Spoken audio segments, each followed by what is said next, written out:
Hi everyone!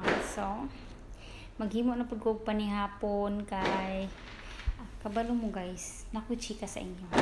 Kini among bisita guys, gabi ini ni abot, gabi isa mga alas 11. Bisita na mo igsuon sa akong amo nga lalaki. Don't mind sa nagbuto-buto guys kay ang amo ang silingan nagpa-fireworks kay na sila yung birthday siguro. So, karon balik ta.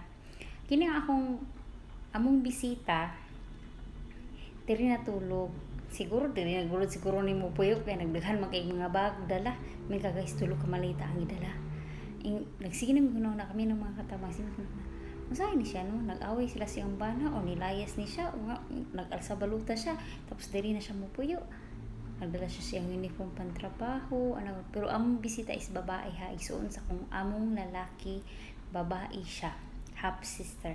So diri na siya nag stay. So karon since gabi sugod na ko gabi si kay kinahanglan siya mamahaw maniud to manihapon na ba. Tapos akong amo pud kay magpa sa tawag ani nang magpalakas pud akong among babae.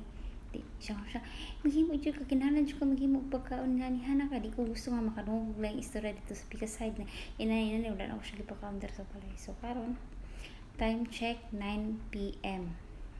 Nag-busy na ko, naghimo na ko panihapon. So katanawon ta mo sa akong gihimo nga panihapon ha. Indian style siya tanan kay mga ito man sila mga Indian pa. So kini mo na akong gihimo nga panihapon nila. Nako diri chicken tikka. Masya chicken tikka. Tapos nako diri egg nga kuan siya kanang mura siya egg eye pero na siya yung mga sahog-sahog. Nya na ako diri kuan adis mo ni traditional gyud sa unsa ni kung sa Pilipinas pa ni munggos pero kini siya munggos ni siya sa India inanion ni siya pagluto tapos mo na siya ilahang pagkaon tapos parisan ni nila sa ilang traditional nila nga kanang unsa ni traditional nila nga pan kubos tapos napod ni Indian ni siya mo na siya gitawag og parata pero Indian ni siya nga parata.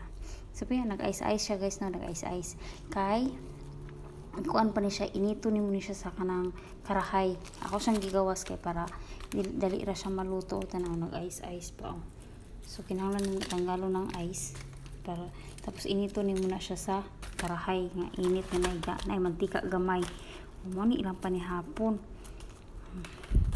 Tapos manihapon na sila karon taod-taod mga alas 9:30 manihapon na sila kay bago pa pud sila na nauli ka naglaag kauban akong among babae yang isuon nga babae ang among bisita nga babae sila tulo babae naglaag. So karon niabot na sila karon mag-ilis na sila karon di ba ato niya karon human og ilis manawag na to kay mga to ang kasang kaon asang pa niya po.